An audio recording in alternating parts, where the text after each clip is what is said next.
સુરત મહાનગરપાલિકા સંચાલિત નગર પ્રાથમિક શિક્ષણ સમિતિએ વર્ષ 2026ના શૈક્ષણિક કેલેન્ડરમાં એક મહત્વપૂર્ણ ફેરફાર કર્યો છે। અત્યાર સુધી 1 જાન્યુઆરીના રોજ નવા વર્ષ નિમિત્તે અપાતી રજા આ વર્ષે રદ કરવામાં આવી છે।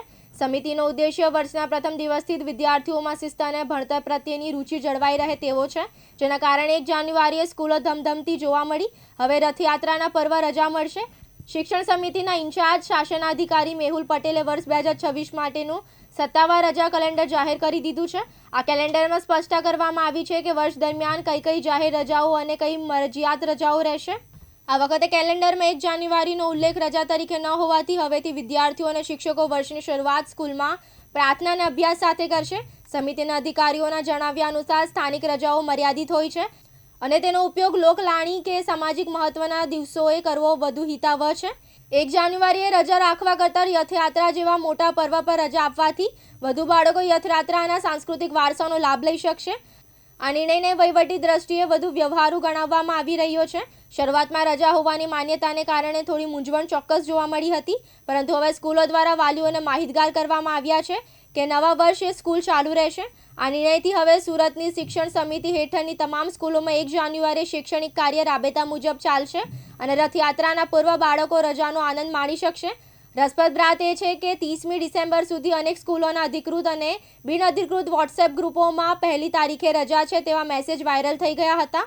વાલીઓ અને બાળકો માનસિક રીતે રજાની તૈયારી કરી ચૂક્યા હતા। ત્યાં જ અચાનક સ્કૂલ ચાલુ હોવાના આદેશ આવતા દોડધામ મચી ગઈ હતી।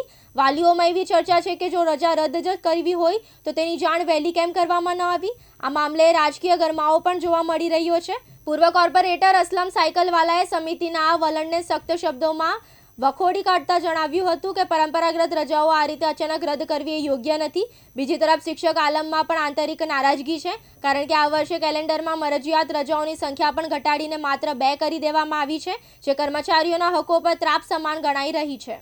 ગુજરાત સરકારમાંથી પરિપત્ર આવતો હોય છે અને ગેઝેટેડ રજાઓ હોય છે।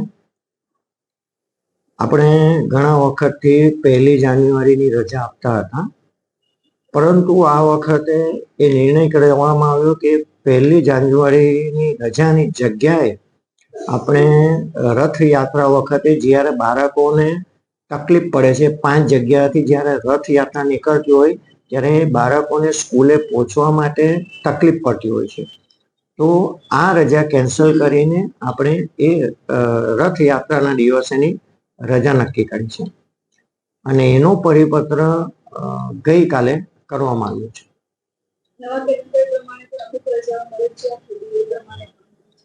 હા, એટલે ગેઝેટ પ્રમાણેની રજા હોય છે અને મરજિયાત રજા હોય છે।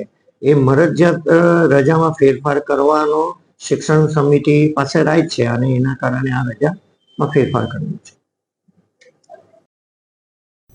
મુકેશ ગુરવ, દિવ્યાંગ ન્યૂઝ, સુરત।